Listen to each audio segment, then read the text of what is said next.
Good evening everyone, and here I am tonight in a very rainy burnt island on Wednesday night, and it's not been a very nice day, but I hope that you're all tucked up, nice and cosy, ready for your bedtime story.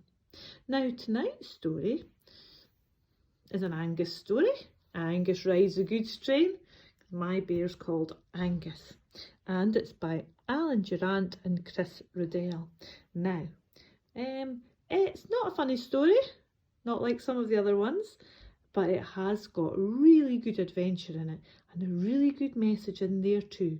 So pay attention, and I'm doing the story this way so you can have a really good look at the pictures, because the pictures in this book help tell the story and also help set the scene, and will give you and your grown-up something to think about, I'm sure.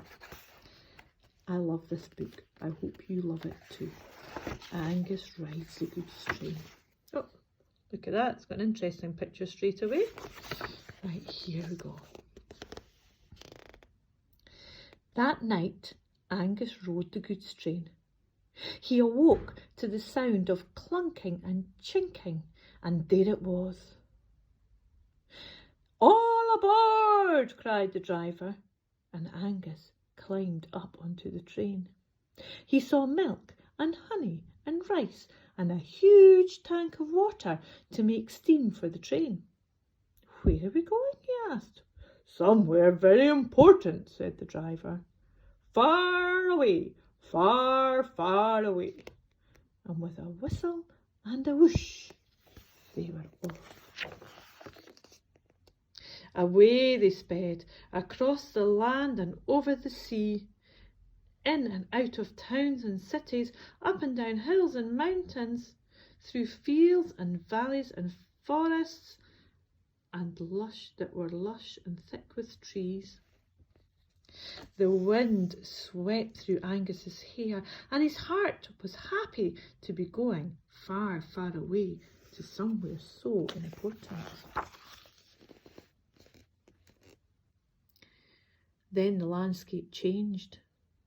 They came to a thin forest, stunted and withered trees. Help us, please," groaned the trees. "We need water." Angus's heart went out to the trees. "Oh, let's stop and help him," they said. "We have lots of water." But the driver would not stop. "Well, we've no water to spare," he said. "We have far to go." And on they sped once more, until they came to a place where there were lots of cages. In each of them was a bear. The bears shook their head and they pawed at the bars. "We are going mad," they wailed. "We are starving." Angus's heart went out to the bears. "Stop," he cried. "We must stop and help. We have honey." But the driver would not stop. "We have no honey to spare," he said, and on they raced into darkness. Away from the towns and the woods and the fields, away from the rivers and the trees and the grass, headlong into the desert they rushed. And there by a dune sat a mother and her crying baby. "Help us, please," said the mother. "I have no milk for my baby." Angus's heart went out to the mother and her baby. "Yes," he said, "I will help. I can give you milk." But the driver would not stop.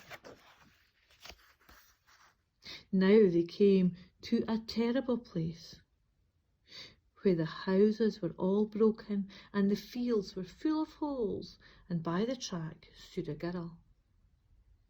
"Please, can you help me? I've lost my mother and my father and I am so hungry." Angus's heart went out to the girl. "Stop," he cried. "Driver, please stop. We have rice to give." But the driver drove on. At last dawn broke, They arrived in a beautiful green valley. The driver slowed down and said, "There, these are the people who all the goods are for. The king and his courtiers. Every day I bring them milk and honey and rice for their breakfast." "But there are so few of them and so much food," said Angus. "Well, they're very important," said the driver. And then he put on the brake and he stopped the train beside the table. He bowed very low and he said, "Breakfast, Your Majesty." But "No," cried Angus, "no, this is not right." And he pushed the driver down from the train. Angus pulled on the lever and the wheels started to turn, and he drove the goods train away from the table, away from the king and the courtiers waiting to eat, and away from the driver. And he drove out of the dawn and back into the dark. He came to a terrible place, the terrible place where the girl stood. "Climb aboard," said Angus, "and have some rice." And on into the desert they rode, and Angus gave milk to the mother with her baby. Angus gave honey to the bears in cages, and Angus poured water on the roots of the withering trees. When Angus got home to bed, the goods train was empty, but Angus was full of joy.